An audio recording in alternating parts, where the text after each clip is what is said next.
May saro akong amigo mga pag nadikit-dikita ng mabiktima kang puting van. Sarong beses kang masakay ako ning van dyan na biyahe pa siring Ligaspi. Pagsakay ko DJ makisig sa puting van, naghirilingan sa kuya sa mga tao duman sa laog. So saro da duman na pasahero mga pag na medyo maskulado da at tuminaram. Medyo mainhin lang da sutaram sa iya, medyo warning sabi sa iya. Ngunyang pa sana, sinasabi ko sa emo, bumaba ka na. Ay, makatakot. Bumaba ka na.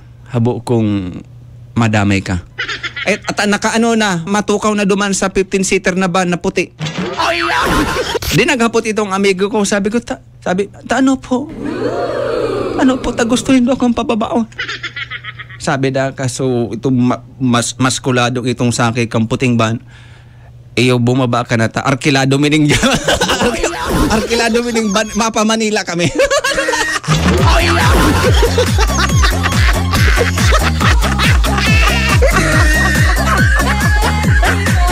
Grabe so katakutan niya. Duman niya na-experience yan.